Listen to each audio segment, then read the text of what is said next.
आइए आगे बढ़ते हैं। अब बात करते हैं नई संसद बिल्डिंग की, जिस पर सियासत हो रही है। कांग्रेस और शिवसेना उद्धव गुट के नेताओं ने नई संसद पर बवाल उठा दिया है। बीजेपी ने सवाल पर तीखा प्रहार भी कर दिया है। देखिए पूरी खबर इस रिपोर्ट में।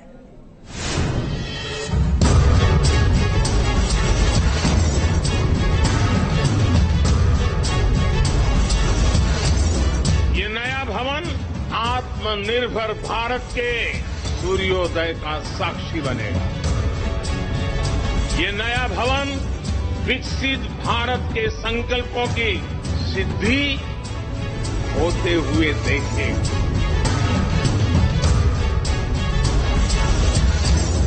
जो नया संसद भवन खड़ा किया है वो एक बहुत बड़ा मेगा शो। कितने स्टार का होटल है मुझे मालूम नहीं। नई संसद से नए भारत की कहानी लिखी जा रही है, लेकिन इस बिल्डिंग पर पुरानी सियासत खत्म होने का नाम नहीं ले रही। विपक्ष के कुछ नेता मानने को तैयार नहीं हैं कि ये बढ़ते तरक्की करते हुए हिंदुस्तान का प्रतीक है। ये नए भारत की शान है, हिंदुस्तान के लोकतंत्र का अभिमान है। आजादी के अमृत काल का ये उषा काल है। भारत अनेक सिद्धियों के साथ नए संकल्प लेकर के नए भवन में अपना भविष्य तय करने के लिए आगे बढ़ रहा है। बदलते वक्त और बढ़ती जरूरतों से इस बिल्डिंग को तैयार किया गया है। त्रिभुजाकार आकार, वैदिक संस्कृति और तंत्र शास्त्र इसका आधार है। लेकिन शिवसेना उद्धव गुट के नेता संजय राउत इस बिल्डिंग में कुछ भी अच्छा नहीं बताते। उन्हें इस बिल्डिंग में कोई वर्तमान नजर नहीं आता। जो नया संसद भवन खड़ा किया है वो एक बहुत बड़ा मेगा शो। कितने स्टार का होटल है मुझे मालूम नहीं। लोग बोलते हैं 7 स्टार है, 5 स्टार है। जब मैं उस संसद भवन में जाता हूं तो मुझे लगता है कि मेरे साथ इतिहास चल रहा है, मेरे साथ इतिहास खड़ा है। ये संसद भवन में न इतिहास है न वर्तमान है। वैसे नई बिल्डिंग पर सवाल उठाने वालों में सिर्फ संजय राउत नहीं है। सबसे सख्त टिप्पणी कांग्रेस नेता जयराम रमेश की तरफ से आई। जयराम रमेश ने इस संबंध में लंबा चौड़ा ट्वीट लिखा। जयराम रमेश का कहना है कि इतने भव्य प्रचार प्रसार के साथ उद्घाटन किया गया नया संसद भवन प्रधानमंत्री के उद्देश्यों को स्पष्ट रूप से दिखाता है। इसे मोदी मल्टीप्लेक्स या मोदी मैरियट कहा जाना चाहिए। सोशल मीडिया पर जयराम रमेश के इस बयान पर बीजेपी ने तीखी प्रतिक्रिया दी। मोदी मल्टीप्लेक्स या मोदी मैरियट कहा जाना चाहिए, क्या मतलब है इसका?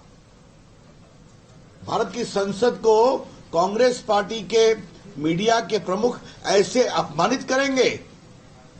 Jairam Ramesh, you have got no right to insult India's parliament by saying all this. Shameful, condemnable.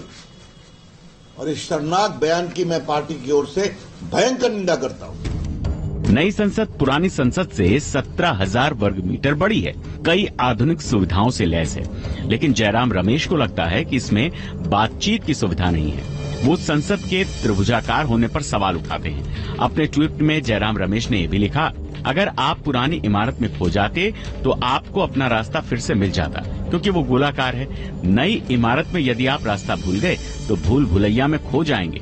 पुरानी इमारत के अंदर और परिसर में खुलेपन का एहसास होता था, जबकि नई इमारत में घुटन महसूस होती है। 2024 में सत्ता परिवर्तन के बाद शायद नए संसद भवन का बेहतर उपयोग हो सकेगा।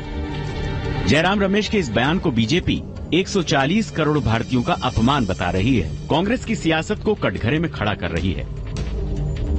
वैसे गौर करने वाली बात यह है कि 2012 में यही जयराम रमेश ने बढ़ती जरूरतों की वजह से नए संसद भवन की वकालत की थी। लेकिन सियासत में जरूरतें वक्त के हिसाब से बदलती हैं। 2012 में नई संसद भवन की बात करने वाले जयराम रमेश को 2023 में पुराना भवन ही बेहतर लग रहा है। वहीं बीजेपी नई संसद भवन पर हो रही सियासत पर बार बार वार कर रही है। Team news nation. आइए अब नजर डालते हैं आज के सोशल